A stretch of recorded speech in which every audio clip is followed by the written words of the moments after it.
Halo, Assalamualaikum warahmatullahi wabarakatuh. Kali ini kita akan membahas di topik kedua ini di mata kuliah seminar akuntansi, yaitu tentang riset gap dan tujuan penelitian. Jadi ini yang ingin saya ambilkan dari buku yang berjudul Metode Penelitian Bisnis, Salah Kaprah dan Pengalaman-Pengalaman, karya dari Profesor Sugianto Hartono.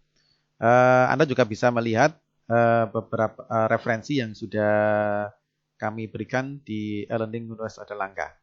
Oke, jadi pada topik kali ini sebenarnya adalah ingin memandu Anda bagaimana Anda menemukan ide-ide penelitian untuk skripsi Anda dan bagaimana Anda menuliskan di latar belakang.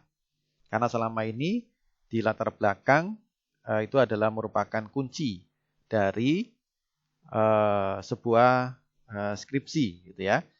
Nah, kali ini kita akan membahas tentang riset gap dan tujuan penelitian.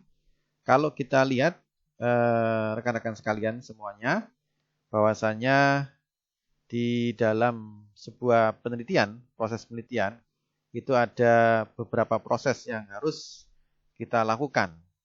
Gitu ya.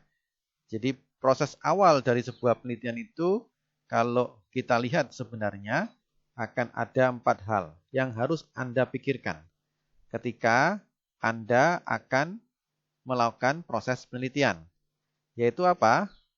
Yang pertama itu adalah Anda harus jelas bertanya, apa yang akan diteliti? Ini penting, gitu ya. Apa yang akan diteliti? Sebagaimana di pertemuan pertama sebelumnya sudah saya jelaskan bahwasanya tidak semua itu bisa diteliti. Ya, kita harus bisa membuat satu apa istilahnya rumusan ya. Apa yang akan diteliti itu harus jelas, harus clear.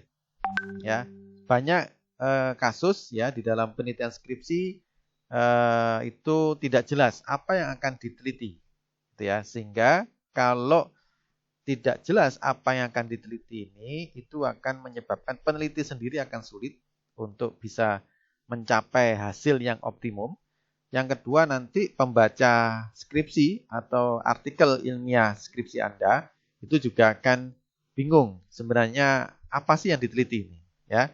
Jadi disinilah apa yang akan diteliti ini menyangkut dengan isu, ya. Isu apa yang akan Anda teliti? Ya, karena itulah untuk bisa mendapatkan isu-isu ini, ya Anda harus banyak membaca jurnal dan sebagainya seperti itu, ya. Jadi apa yang akan diteliti ini adalah menjadi penting isunya. Isunya apa? Jadi isu ini menjadi penting. Langkah awal kita untuk mungkin bahasa kita ada selama ini topik ya, tapi topik itu terlalu general. Isu itu lebih spesifik. Ya, jadi mungkin Anda tidak terlalu jangan terkungkung dengan saya topiknya akuntansi keuangan, saya akuntansi manajemen, atau saya audit dan sebagainya. Jangan seperti itu. Tapi Anda lebih baik isu apa yang ingin Anda bahas. Jadi diungkapkan di dalam latar belakang nanti itu adalah apa sih isunya yang akan dibahas. Ya. Kemudian yang kedua, itu yang harus Anda jawab itu adalah mengapa isu tersebut perlu diteliti. Ya, jadi ini penting. Nanti kita akan jawab semuanya itu di proses-proses yang awal ya, proses-proses selanjutnya maksud saya. Nah, jadi mengapa isu tersebut perlu diteliti? Ya, sebagaimana saya sampaikan minggu yang lalu, itu bukan berarti kalau selama ini mungkin jawabannya mahasiswa itu adalah mengapa penelitian ini penting? Ya, karena tidak ada yang meneliti. Kalau tidak ada meneliti itu sebenarnya ada dua kemungkinan sebagaimana saya sampaikan. Ya, memang tidak ada orang yang meneliti. Yang kedua itu adalah tidak ada meneliti karena memang tidak layak untuk diteliti. Jadi ini yang menjadi penting ya. Jadi Anda harus bisa menjelaskan nantinya mengapa isu tersebut perlu diteliti. Kemudian yang berikutnya adalah siapa yang akan menggunakan isu tersebut. Artinya kita akan meneliti itu sesuatu itu harus ada manfaatnya. Ya, jadi kita harus ingin tahu ya kira-kira nanti manfaat penelitian kita itu untuk siapa, gitu ya. Baru kemudian yang terakhir itu adalah bagaimana kita melakukan riset tersebut. Ini masalah metodologi. Ya, karena itu kenapa di dalam skripsi Anda itu ada pertanyaan tentang ringkasan penelitian. Nah, ringkasan penelitian itu kan nanti menggambarkan ini. Ringkasan penelitian itu isinya harusnya adalah apa yang diteliti, mengapa isu itu penting, terus siapa yang akan menggunakan riset tersebut, terus bagaimana melakukan riset tersebut. Ya, terus hasilnya nanti begitu kan, gitu ya. Gitu ya. Ini kita bicara awal proses ya. Jadi ketika Anda akan melakukan penelitian, ya, Anda harus bertanya, harus bisa menjawab 4 ini. Yaitu pertama adalah isu apa yang akan Anda teliti. Ya, isu apa? Harus clear, harus jelas, gitu ya. Yang kedua adalah mengapa isu itu tersebut perlu diteliti, gitu ya. Dan yang ketiga adalah siapa yang menggunakan riset tersebut, dan yang terakhir adalah bagaimana cara melakukan riset tersebut. Jadi ini di latar belakang ini harus clear, harus dijawab semuanya ini dengan baik, gitu ya. Kemudian kalau kita bicara tentang latar belakang, gitu ya. Tadi ada 4 proses ya. Hari ini kan kita fokus ke latar belakang saja. Nah, latar belakang itu memang kunci dari sebuah artikel ilmiah maupun dari riset penelitian.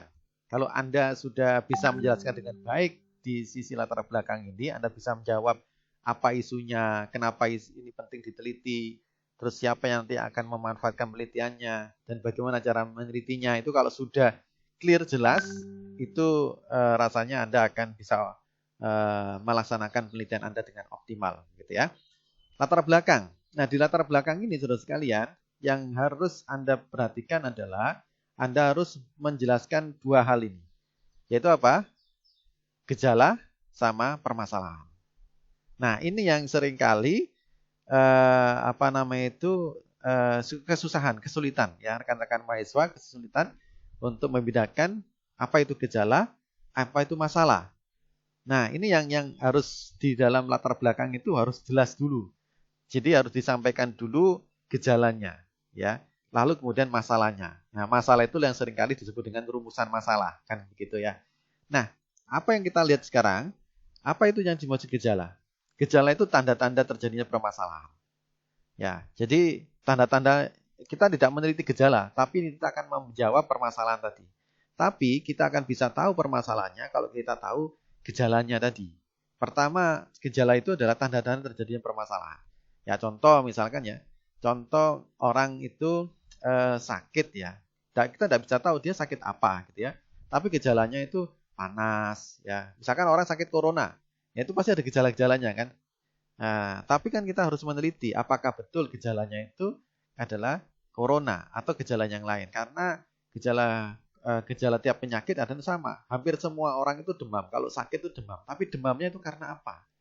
Nah, itu yang nanti karena demam karena apa? Itulah masalahnya. Sedangkan demamnya itu adalah gejala, ya, simptom, gitu ya. Kemudian pada penelitian bisnis, simptom itu biasanya adalah manajemen dilema. Jadi maksudnya adalah permasalahan yang muncul di dalam manajemen yang dihadapi oleh manajemen ya. Biasanya begitu. Simptom itu adalah biasanya kalau dalam kasus bisnis itu adalah manajemen dilema. Jadi maksudnya di sini dilema yang dihadapi oleh manajemen. Jadi banyak sekali sebenarnya kan trade off ya. Kalau kita istilahnya kita dalam kehidupan nyata itu biasanya kan ada trade off gitu ya.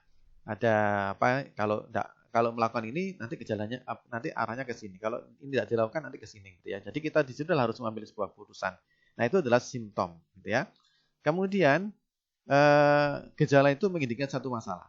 Ya, jadi gejala atau fenomena itu memang menunjukkan sebuah masalah, indikasi suatu masalah, gitu ya. Ya, tadi misalkan mobil kita itu tiba-tiba tidak bisa di starter, gitu ya. Terus mobil kita itu AC-nya mati, kemudian mobil kita itu lampunya mati semuanya. Lah ini kan gejala. Nah, dari gejala itulah kita akan meneliti apa sih masalahnya sebenarnya. Jadi kita tidak meneliti kenapa lampu itu mati, tidak. Tapi apa sebenarnya masalah di sini, gitu ya. Jadi bukan meneliti lampunya mati, bukan meneliti tentang kenapa mobilnya itu tidak berjalan kan gitu ya. Itu nanti kita kalau seperti itu kita nanti menelitinya adalah meneliti tentang gejalanya. Yang kita teliti itu bukan gejalanya, tapi adalah permasalahannya yang kita teliti. Ya. Kemudian memang gejala itu adalah dapat diobservasi. Jadi kalau Anda meneliti sesuatu yang bisa diobservasi, itu berarti Anda bicara masalah simptom, bukan masalah permasalahan penelitian. Ya, sekarang kita lihat apa sih sebenarnya permasalahan penelitian itu atau problem itu. Ya, pertama adalah problem itu ditelusuri dari gejalanya. Yang kedua, tidak dapat diobservasi secara langsung. Ya, ya seperti orang sakit corona, kan kita meneliti gitu ya. Permasalahannya adalah sakit corona. Virus corona itu permasalahannya. Ya, gejala-gejalanya tadi ada, gitu ya. Nah, ini nanti yang harus kita bedakan ya. Jadi pertama di latar belakang itu Anda harus menjelaskan tentang simptomnya tadi. Masalahnya itu apa, gitu ya. Fenomenanya apa? Jadi jelaskan dulu fenomena-fenomenanya, baru kemudian Anda rangkumkan fenomena itu menjadi sebuah masalah, kan gitu ya. Nah, kalau kita bahas antara gejala dan masalah itu adalah seperti ini ya. Jadi gejala itu ini yang bisa nampak, masalah itu yang muncul akibat gejala tadi. Yang kita cari adalah di masalah sini ya. Yang kita teliti itu adalah masalah, bukan kita meneliti gejalanya. Ya. Karena itulah kemudian ini masalah itu dan masalah dan gejala itu bisa saling terkait dengan cara apa? Kalau dalam riset gitu ya, itu kita telusuri dengan menggunakan hasil penelitian-penelitian sebelumnya. Nah, jadi dari hasil penelitian sebelumnya itu kita bisa mengetahui gejala-gejalanya, ya, gejala-gejalanya. Jadi misalkan ada sebuah penelitian tentang sesuatu, gitu ya. Ternyata dengan variabel ini itu hasilnya begini, gitu ya. Kemudian ada penelitian yang sama, isunya sama, ya, isunya sama. Jadi kita kumpulkan. Jadi kalau kita ingin mengetahui sebuah gejala dan mengetahui sebuah masalah atau isu riset ya, maka kita kumpulkan artikel. Karena itu dalam skripsi di FEB UNER itu kan Anda harus mengumpulkan 20 artikel ilmiah yang terindeks di Sinta gitu ya. Ya, jadi silakan nanti dikumpulkan. Maksudnya apa? Bukan mengumpulkan sembarangan, bukan mengumpulkan 20 artikel sembarangan itu tidak gitu. Tapi adalah Anda kumpulkan isu-isu yang sama, ya, isu-isu yang sama. Oh, isu tentang audit syariah misalkan ya. Isu tentang audit syariah, kumpulkan semua artikel terkait dengan isunya audit syariah tadi. Ya, Anda kumpulkan semuanya, artikel-artikel yang terkait dengan audit syariah tadi. Kemudian apa? Anda lihat hasilnya seperti apa. Nah, hasil penelitian itu bisa menjadi sebuah gejala. Oh, gejalanya kalau begini, gejalanya begini. Kenapa ya? Kalau misalkan kalau ini begini, gejalanya begini. Nah, itu baru kemudian nanti muncul masalah. Ya. Nah, dari situlah kemudian kita bisa menggunakan teori-teori, konsep-konsep teori yang ada untuk bisa melakukan nanti hipotesis istilahnya gitu ya. Oh, kenapa kok begini ya? Kenapa kok begini? Oh, teorinya begini. Kenapa kok jadi begini gitu ya? Di penelitian ini kenapa kok begini dan sebagainya seperti itu ya. Itu cara kita untuk mengetahui gejala dan masalah. Atau bisa juga dari logika ilmiah yang kita miliki. Kita kan sudah mendapatkan materi perkuliahan yang banyak dan sebagainya gitu ya. Nah, dari situlah kita bisa menggunakan logika-logika teori yang sudah kita pahami bersama gitu ya. Nah, itu yang kemudian nanti kita menghubungkan antara gejala itu dengan sebuah masalah. Jadi caranya begitu ya. Jadi gejala ini bisa jadi dari observasi. Karena itu kemarin saya sampaikan kalau Anda pendekatannya adalah kualitatif gitu ya. Kalau kualitatif itu kebanyakan adalah berasal dari kehidupan Anda sekitarnya. Ya, jadi dari sekitar ini ada fenomena-fenomena apa yang Anda temui, Anda yang dengar, Anda rasakan dan sebagainya. Ya, jadi kalau Anda kualitatif, apa yang Anda dengar, Anda rasakan, ya itu menjadi sebuah gejala. Nah, kemudian Anda akan menelitinya tadi kan, kalau kualitatif sebagaimana yang saya sampaikan minggu yang lalu. Itu bisa jadi kita berangkatnya tanpa teori dulu gitu ya. Kita teliti fenomenanya itu. Ini kalau kualitatif ya, itu gejalanya. Gejalanya kita teliti. Dari gejala-gejala yang kita teliti itu baru nanti kita akan bisa tahu, oh masalahnya di sini, solusinya begini dan sebagainya. Oh nanti teorinya pakai ini dan sebagainya seperti itu. Jadi memang agak kebalik. Tapi kalau Anda menggunakan pendekatan kuantitatif gitu ya, gejala-gejala ini itu bisa Anda Anda ambil ke sebagian besar itu adalah dari hasil penelitian-penelitian sebelumnya. Ya, tapi bukan berarti yang kualitatif itu tidak bisa memanfaatkan artikel-artikel sebelumnya. Bisa gitu ya.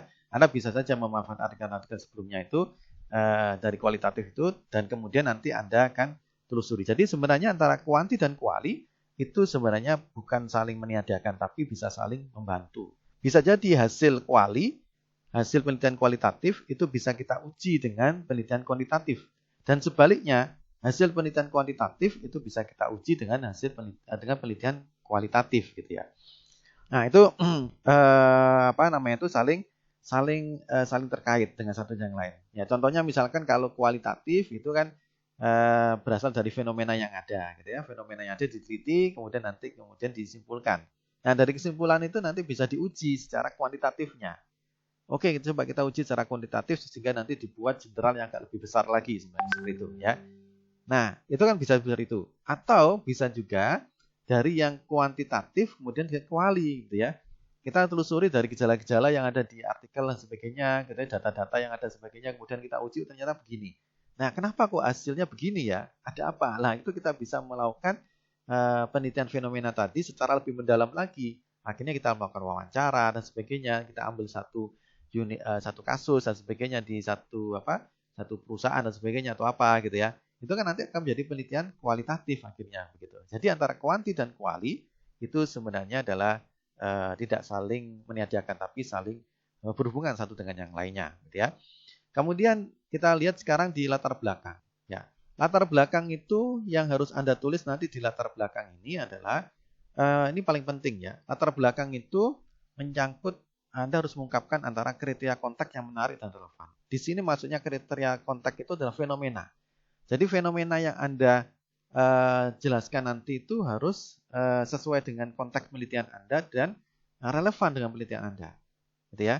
Sehingga nanti Anda bisa menyimpulkan kenapa isu ini layak untuk diteliti, gitu ya. Gitu. Dan memang betul penelitiannya, gitu ya. Jangan sampai kemudian kita tuh memaksakan diri, gitu ya. Nah, itu nanti kehilangan konteks, gitu ya. Karena di sinilah kriteria konteks adalah fenomena yang akan diteliti dihubungkan dengan isu penelitian yang akan kita teliti. Nah, itu ya. Jadi fenomena itu harus dihubungkan dengan dasar Anda untuk membuat rumusan masalah, gitu ya. Jadi fenomena-fenomena gejala-gejala tadi itu dijelaskan di sini. Kemudian gejala yang terkait dengan isu penelitian yang akan diteliti, gitu ya. Itu. Kemudian masalah penelitian. Kita bicara tentang masalah penelitian. Masalah penelitian ini sebenarnya adalah terkait dengan isu riset yang harus diidentifikasi dan didefinisikan dengan jelas. Jadi ini penting, gitu ya.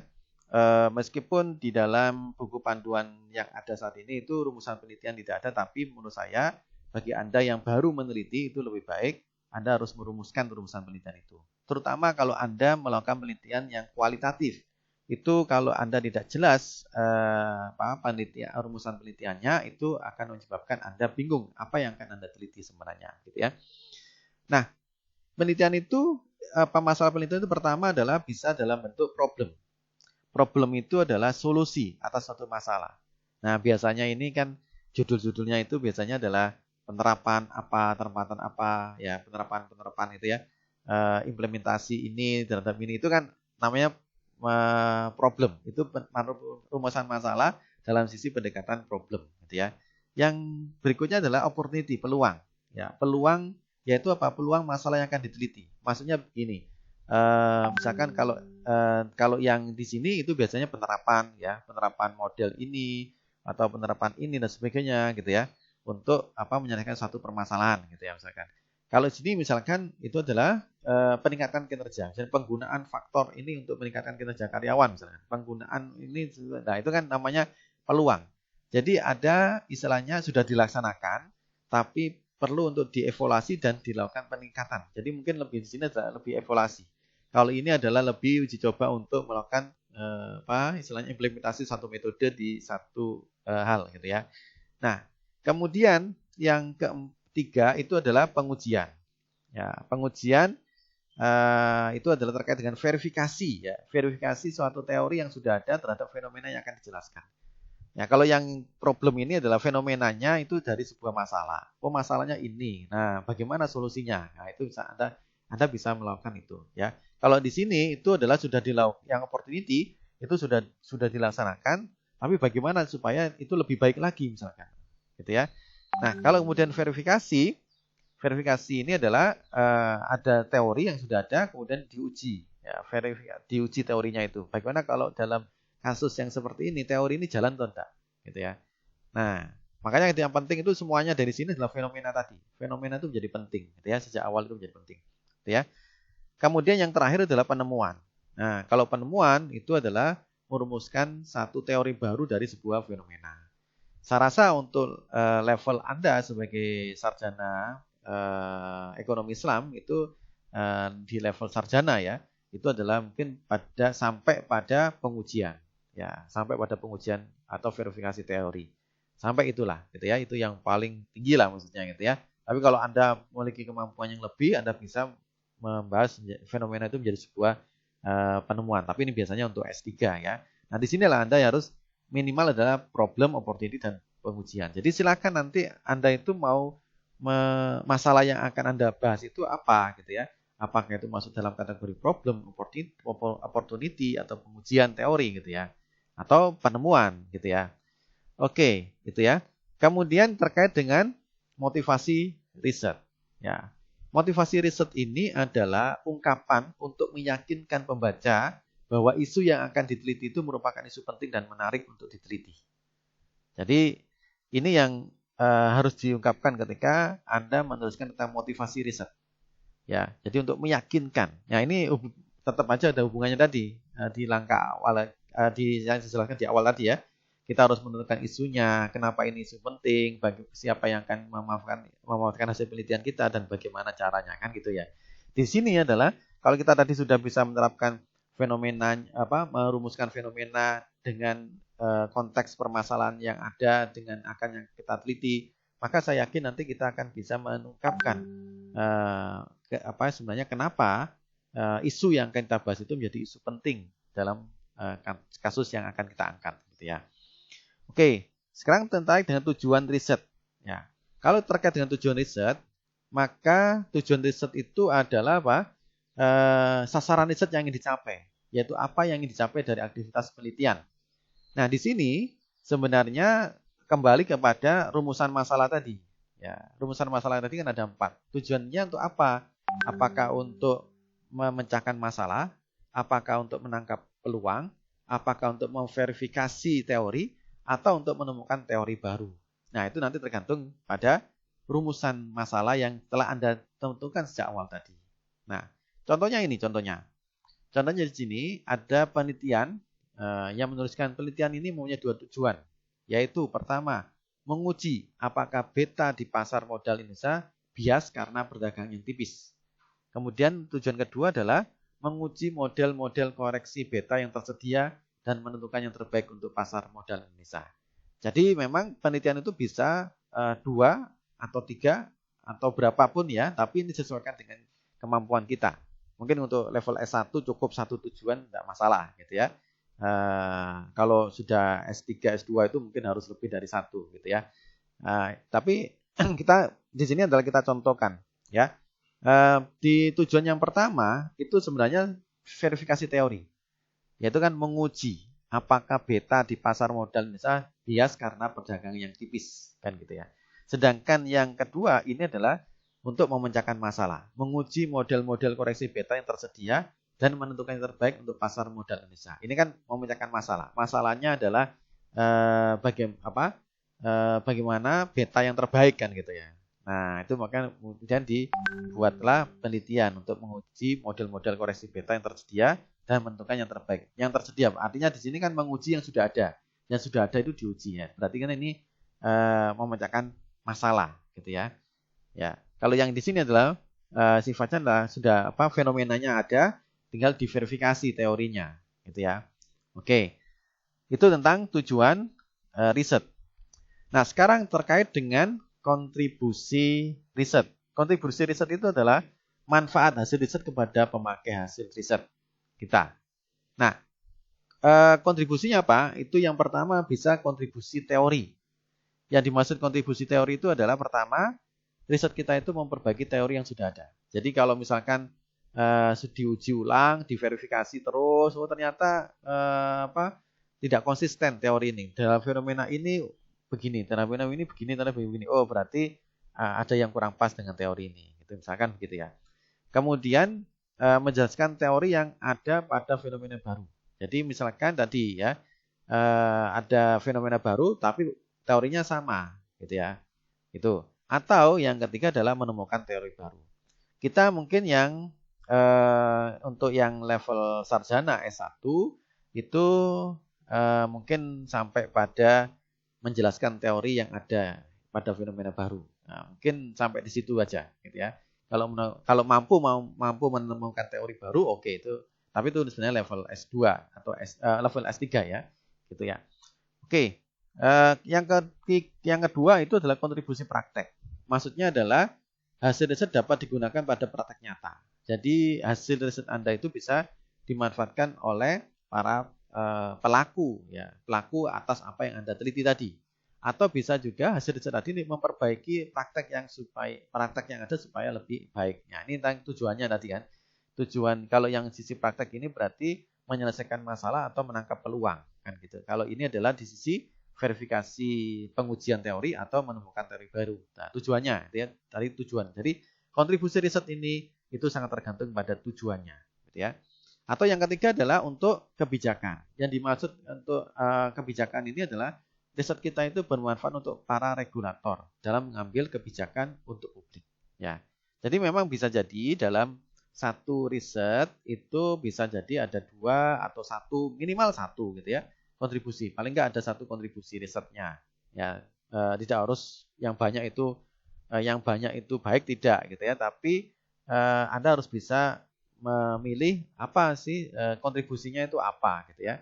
Atau manfaat hasil riset ini untuk siapa dan apa gitu ya. Oke.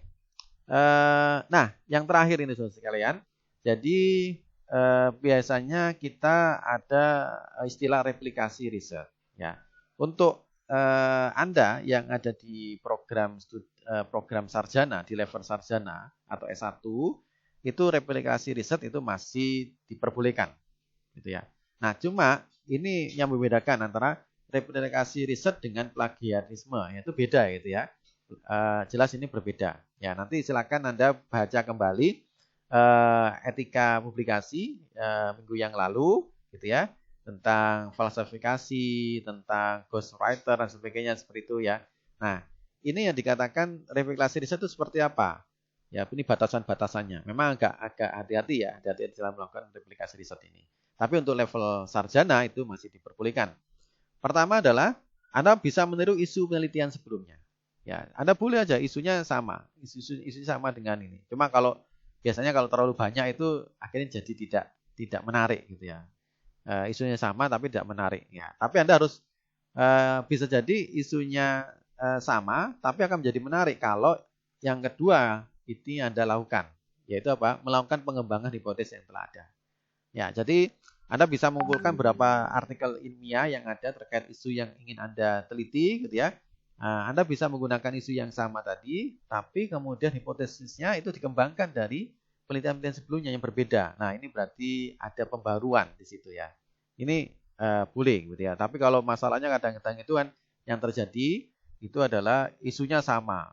Misalkan tentang manajemen risiko di bank, isunya sama, cuma hipotesisnya juga sama hipotesisnya. Itu aja, variabelnya itu aja itu. Tidak ada apa namanya itu. Kalaupun ada penambahan variabelnya itu asal. Nah, itu yang namanya replikasi yang kurang baik gitu ya. Yang kedua adalah, nah ini fenomena yang dipilih berbeda dan data yang berbeda. Jadi fenomenanya berbeda. Ya, isunya sama, terus dikembangkan hipotesisnya, kemudian fenomena yang beda. Misalkan gini ya, contoh replikasi adalah ada penelitian terkait dengan sesuatu topik gitu ya, tapi dilakukan di luar negeri. Nah, bagaimana konteksnya Indonesia? Bisa berlaku nggak teori yang dipakai dalam riset tersebut di dalam konteks fenomena Indonesia? Nah, itu boleh. Itu namanya replikasi, gitu ya, replikasi. Karena memang salah satu ciri dari penelitian itu bisa direplikasi sebagaimana yang saya sampaikan di minggu yang lalu. Harus bisa direplikasi oleh yang lainnya. Nah, cuma di sini fenomenanya berbeda. Kalau yang di sana itu misalkan adalah Indonesia, luar negeri, Inggris, Malaysia dan sebagainya. Nah, bagaimana kalau konteks Indonesia? Nah, kira-kira nanti seperti apa? Itu yang paling minimal gitu ya. Kemudian menggunakan metode yang sama. Ya, boleh gitu menggunakan metode yang sama atau bisa jadi fenomena yang dipilih berbeda atau fenomenanya sama tapi metodenya berbeda. Ya, boleh. Ya, tapi tetap ada isu penelitian yang sama sebelumnya. Cuma di sini harus dilakukan apa? Pengembangan hipotesis, fenomena yang dipilih juga berbeda, menggunakan metode penelitian yang berbeda. Ya. Jadi itu rekan-rekan sekalian, pengantar dari saya untuk bisa membantu Anda dalam merumuskan topik yang akan Anda angkat sehingga Anda bisa menulis di bagian latar belakang artikel ilmiah Anda itu dengan baik dan jelas sehingga akan menarik. Ya, karena memang artikel ilmiah ini harus diawali di latar belakang itu supaya orang itu tergerak untuk membaca. Ya, tergerak untuk membaca dan tahu maksud yang akan diteliti ini apa sebenarnya gitu ya. Apa dan bagaimana sehingga nanti pembaca akan tertarik untuk membaca berikutnya dan berikutnya gitu ya. Baik, itu yang bisa saya sampaikan pada kesempatan kali ini. Selamat mencoba. Silakan Anda praktekkan dengan menulis di artikel ilmiah Anda, rancangan penelitian Anda. Selamat mencoba. Nanti jika ada permasalahan bisa kita diskusikan di kelas Zoom meeting. Sekian, wassalamualaikum warahmatullahi wabarakatuh.